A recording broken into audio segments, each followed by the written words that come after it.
Bonjour, peuple du Seigneur. Nous sommes dans la joie encore ce matin. Le fait de se retrouver encore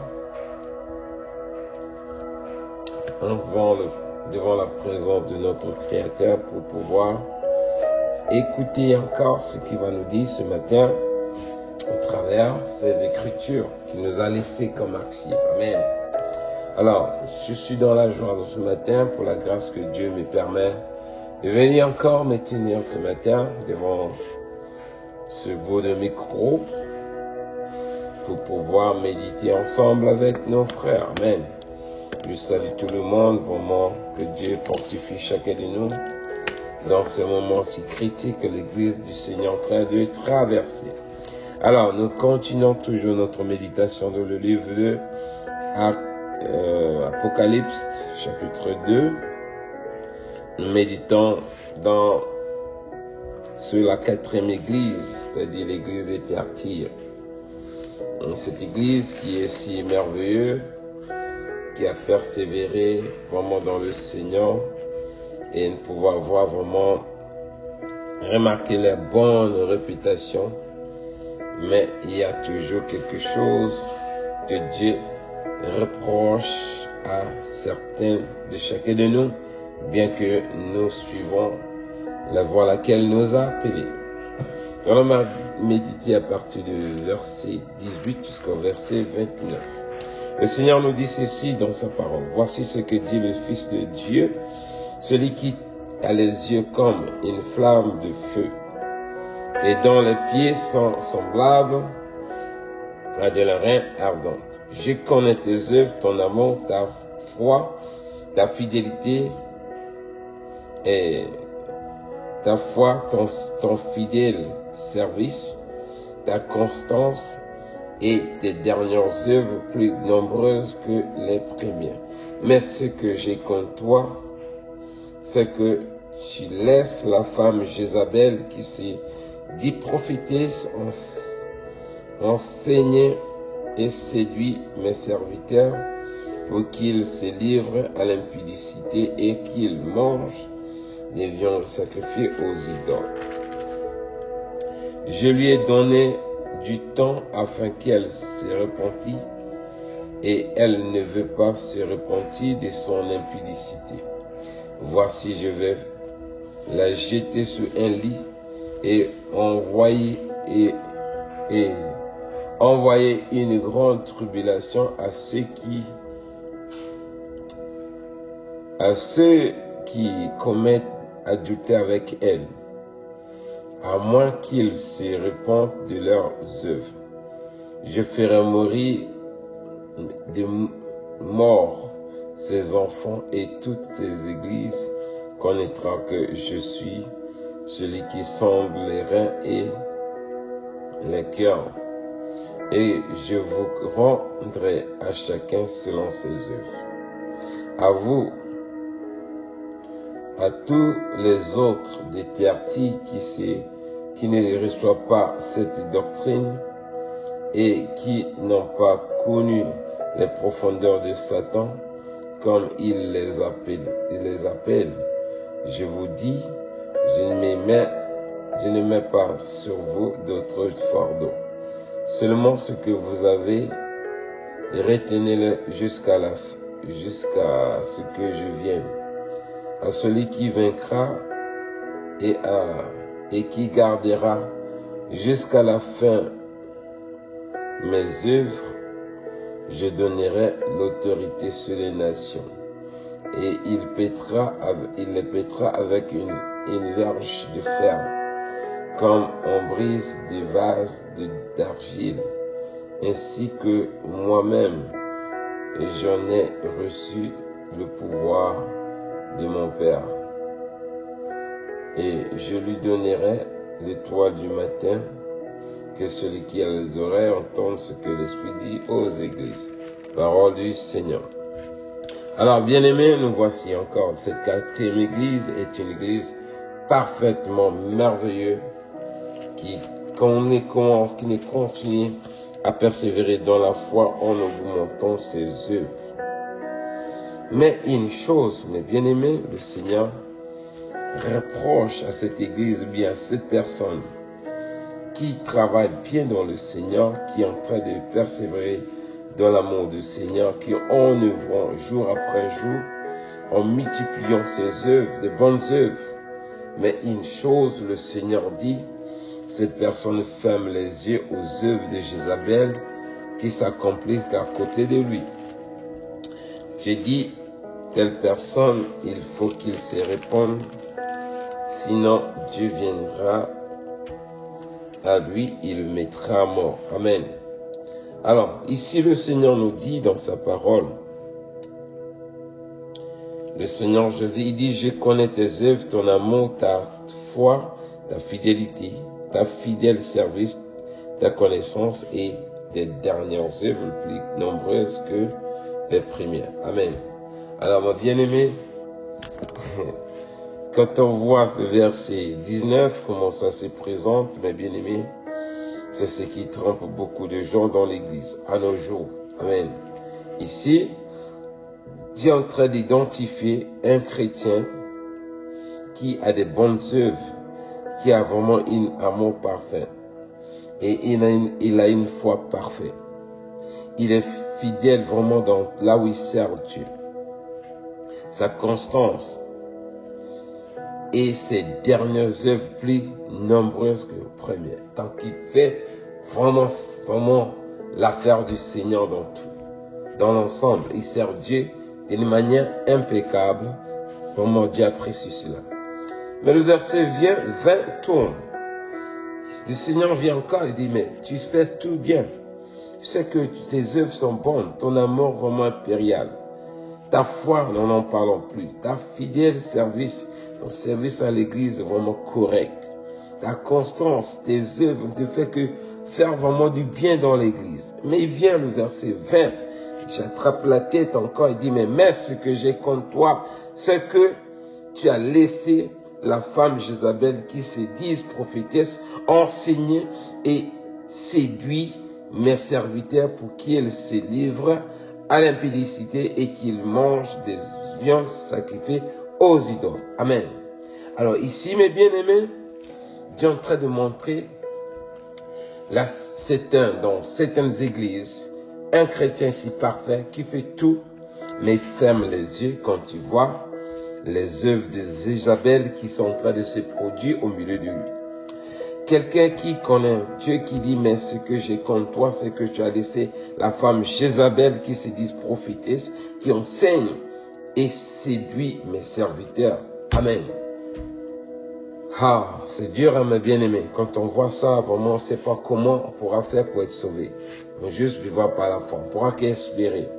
Parce qu'il y a quelqu'un qui sert Dieu, qui vraiment ses œuvres se multiplient, que son amour est parfait, qui multiplie vraiment ses œuvres. Sa foi, on n'en parle plus. Mais Dieu dit parce qu'il est à côté d'une personne qui est en train de faciliter les œuvres de Jézabel et cette personne a ferme les yeux, il est contre lui à cause de cela. Vous voyez quoi? Tout le monde qui est chrétien, il est quelque part sentinelle pour le royaume de Dieu ici-bas. Ne ferme pas les yeux de tout ce que tu remarques, c'est pas normal. Dénonce-la, aie le courage. Dénonce-la pour protéger ton salut. Parce qu'ici, le Seigneur est en train de montrer cette église qui était parfaite, mais au milieu d'eux, il y avait encore Jézabel qui s'impliquait par ses œuvres à côté. Voilà pourquoi le Seigneur nous attire notre attention pour comprendre. On a vu hier, le Seigneur qui nous a parlé, là où nous sommes se trouve le trône de Satan. Ça veut dire diable. Le diable est là, il a érigé vraiment son quartier général sur la terre pour pouvoir mener tout le monde au maximum tel qu'il le pourra plutôt, à l'y faire et il pourra emporter tout ce qu'il pourra.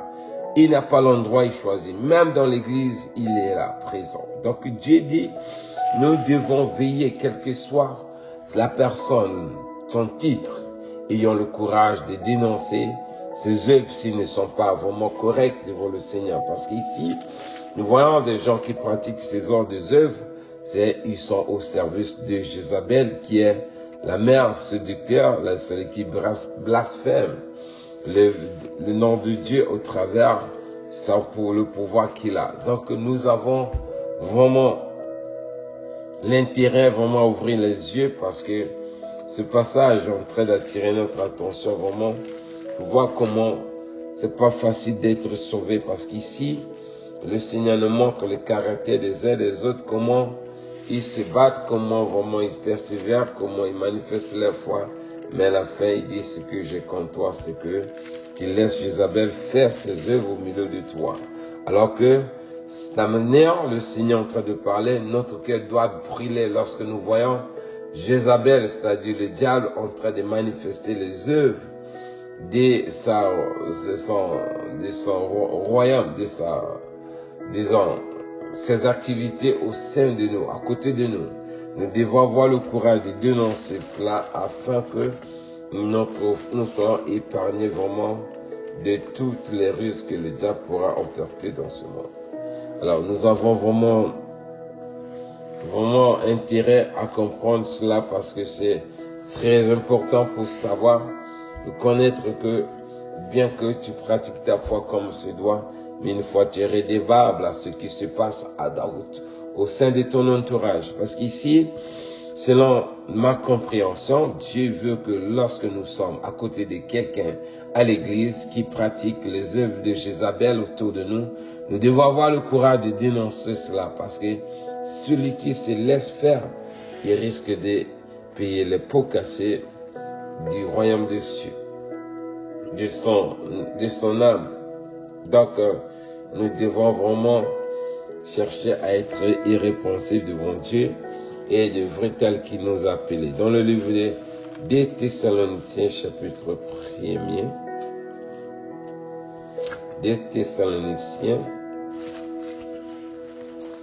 chapitre 1er, verset 3 à 4, le Seigneur nous dit ceci.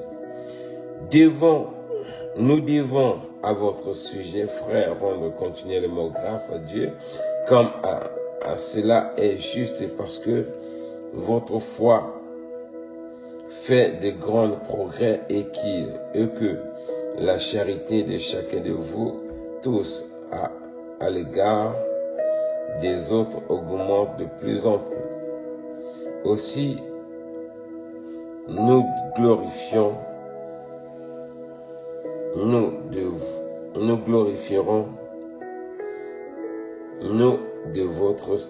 de vous dans l'église de Dieu à cause de votre persévérance et de votre foi au milieu de toutes vos persécutions et des tribulations que vous avez à supporter. Amen. C'est une preuve de juste jugement de Dieu pour que vous soyez jugés dignes du royaume de Dieu pour lequel vous souffrez. Alors, le Seigneur, s'il nous parle encore de progrès toujours, et la foi et la charité de ce peuple de l'église de Thessalonique. Amen. Alors, nous devons comprendre, mes bien-aimés, ici, c'est une église parfaite, comme je l'ai dit. Il n'y a pas aucun verset. En dehors du verset 22, je crois, 20, où le Seigneur nous parle de comprendre que, verset 19 plutôt, nous devons comprendre que nous devons persévérer.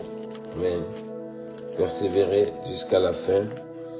Et que chacun de nous pratique ce qui est meilleur aux yeux de son Créateur, nous pourrons voir, parce qu'ici nous voyons l'église qui rend le porte-pôle avec son équipe qui rend grâce à Dieu pour tout le bienfait, de voir l'église des Thessaloniques, la quatrième église qui est vraiment dans la voie du Seigneur comme il nous a parlé. Donc c'est vraiment important de comprendre, mes bien-aimés, nous devons servir Dieu et nous devons veiller également sur notre entourage afin que les erreurs des autres ne viennent pas polluer notre foi et que nous soyons reprochables devant Dieu. Donc nous devons avoir le courage de dénoncer les mauvaises pratiques de Jézabel autour de nos vies. Nous voyons beaucoup de maisons, les uns des enfants qui marchent qui emboîtent le pas selon la vie de ce monde.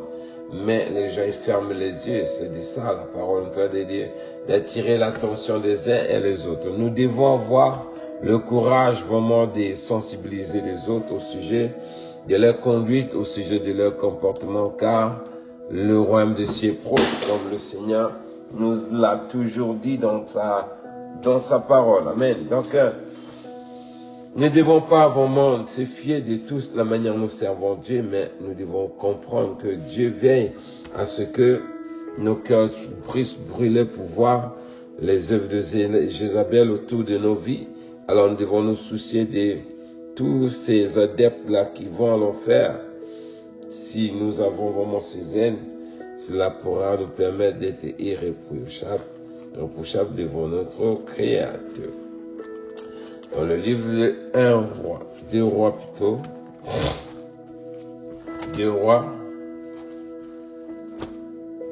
Rois chapitre 9, verset 22. Et regardez comment le cœur de celui-là qui brûlait, le roi de Juda à l'époque. Amen. 2 Rois chapitre 9, verset 22.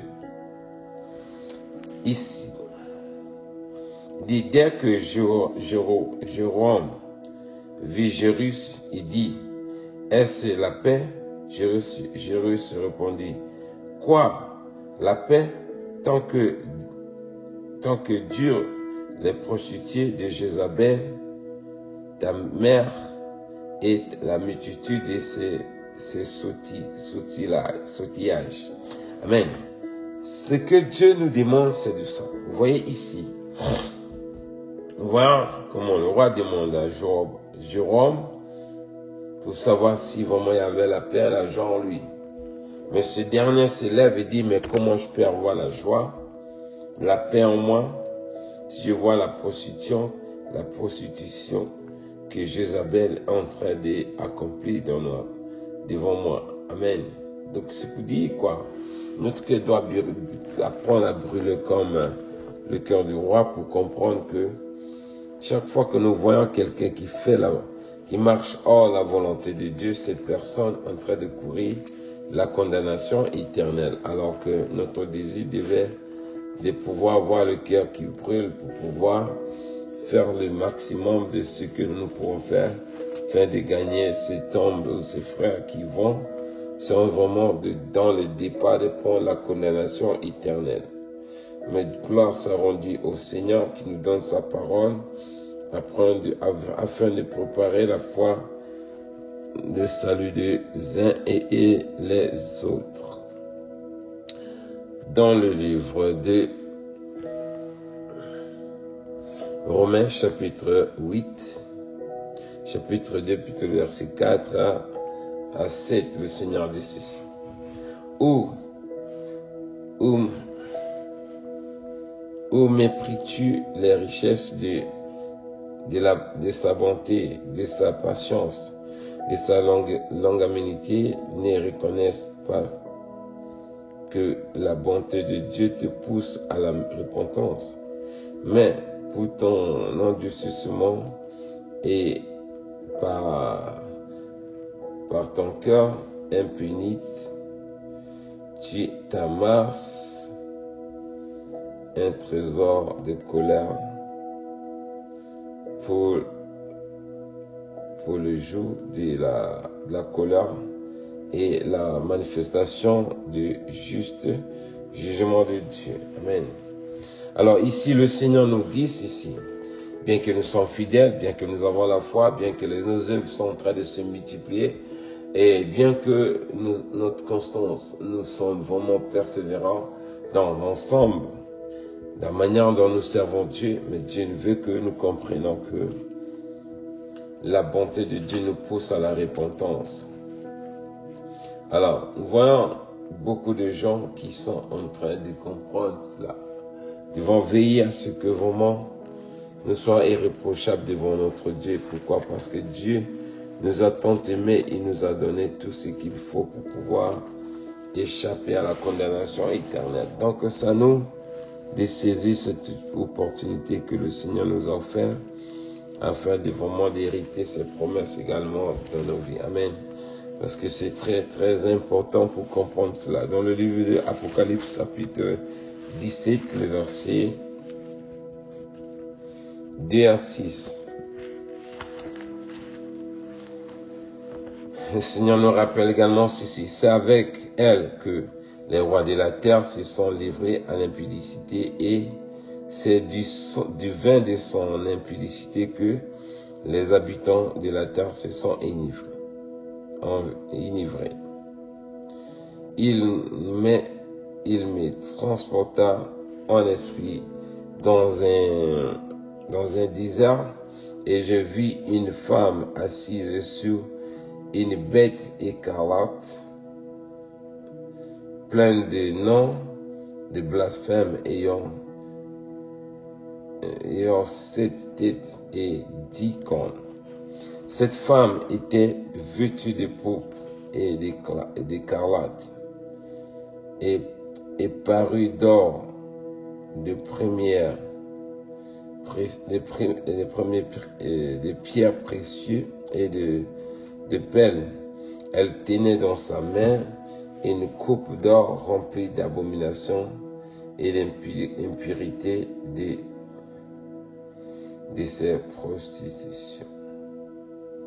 Parole du Seigneur. Alors ici, le Seigneur est en train de nous montrer le point géographique de Jézabel, là où elle est assise dans le désert, avec ses blasphèmes, avec le vin de son impudicité qu'il a répandu sur la terre. Donc, les rois et les habitants de la terre sont en train de se réjouir avec. Donc, nous devons comprendre le Seigneur en train de nous montrer que dans ce monde, mes bien-aimés, c'est occupé par les œuvres de Jézabel, la mère qui est assise dans le désert en train de enivrer les rois de la terre par son vin. Et donc nous devons comprendre, mes bien-aimés, Dieu nous a fait la grâce pour nous laisser la parole, c'est à nous de comprendre comment échapper à la condamnation éternelle. Parce que Dieu connaît, il sonde dans nos cœurs, il sait de quoi nous pensons, il sait la manière dont nous vivons dans ce monde. Mais vivons vraiment pour le cas de l'éternité et encourageons également les autres à vivre de cette manière, car sans cela, nous avons été appelés parce que sans cela, il sera difficile, mes bien-aimés, de vivre une vie de prière et rentrer au paradis vraiment victorieuse. Mais ici, le Seigneur nous parle, bien que nous-mêmes nous veillons sur nos vies, mais nous devons également veiller sur l'entourage, notre entourage, afin que nous ne soyons pas redevables aux œuvres de Jézabel qui se produisent autour de nos vies. Nous devons avoir un cœur brûlé de voir beaucoup de gens qui vont à l'enfer à cause de cela. Dans le livre de Proverbes, chapitre 24, verset 12, Seigneur, je sais si tu dis, nous ne savons pas. Celui qui pèse le cœur, on le voit-il? Et celui qui veille sur son âme, ne le connaît-il pas? On ne rendra-t-il pas à chacun selon ses œuvres? Amen. Parole du Seigneur. Alors ici, le Seigneur nous parle. Tout ce que nous sommes en train de faire dans le cachet, nous savons que Dieu ne voit pas tout cela. Si dit tu fais les choses, tu vas te cacher, on se trompe, mon bien-aimé. Celui qui pèse le cœur, lui-même qui est Dieu, il voit tout ce que nous sommes en train de vivre ici sur la terre des hommes. Donc on ne peut pas se cacher devant lui. On doit être sincère et transparent, car cela nous avons été appelés. Mais que Dieu nous bénisse encore ce matin. Dans le livre de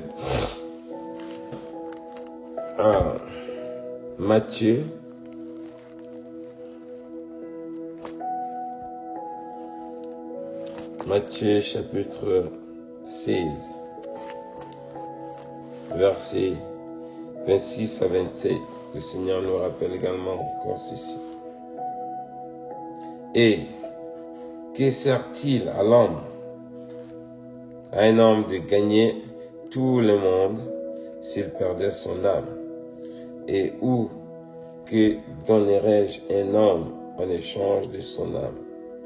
Car le Fils de l'homme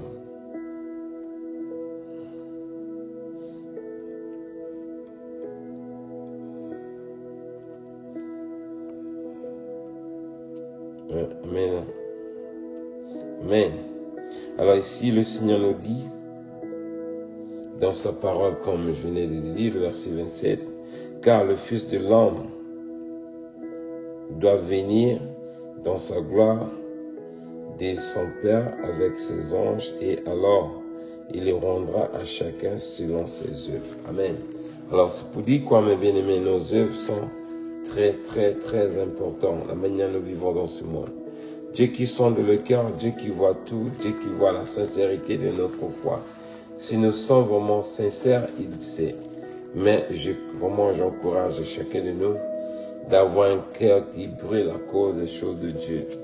Parce que ça, c'est là, Dieu nous a oint. Nous formons tous une équipe pour aller contre le royaume des ténèbres, le royaume de Satan ici-bas. Donc, veillons à ce que nous pouvons vraiment glorifier Dieu dans ce sens-là encore ce matin. Dans le livre de 1 Corinthiens chapitre 2, terminé. 1 Corinthiens chapitre 2, versets 9 à 11. Pour clôturer, le Seigneur nous dit ici dans sa parole. Mais comme il est écrit, ce sont des choses que l'œil n'a point vues, que l'oreille n'a point entendues, et qui ne sont point montées au cœur de l'homme, ces choses que Dieu a préparées pour ceux qui l'aiment. Dieu nous les a révélées par son esprit, car l'esprit sonde tout comme les profondeurs du cœur de Dieu. Parole du Seigneur. Alors ici, mes bien-aimés, le Seigneur nous rappelle quelque chose. Nous devons comprendre ce qui se passe dans nos cœurs, mes bien-aimés. On ne peut pas voir cela par nos yeux physiques ni la volonté de la chair. Et personne non plus ne peut aller vers Dieu sonder son cœur pour connaître quelle est la volonté de Dieu. Si ce n'est l'Esprit Saint que Dieu a répandu dans nos vies. Alors Dieu nous a donné son Esprit Saint pour nous convaincre en ce qui concerne notre marche dans ce monde. Donc vivons en suivant les règles lesquelles Dieu nous a prescrites au travers l'Esprit qui nous vivifie dans ce monde, afin que nos œuvres puissent s'accorder sur la volonté de Dieu. Car la volonté de Dieu s'écrit, se manifeste dans la vie de ceux qui cherchent l'Éternel de tout leur cœur, de tous leurs âmes, par le bien du Saint-Esprit. Alors, si tant que tu n'es pas baptisé de l'eau et de l'Esprit, il sera difficile d'entendre la voix de Dieu, parce que lorsque Dieu voudra te parler, ce sera difficile à saisir son langage. Alors, donc, c'est un peu ce qu'on avait à partager ce matin. Que Dieu nous bénisse encore ce matin, qu'il nous protège. Shalom, shalom. On se retrouve demain par la grâce du Seigneur. Bye. Amen.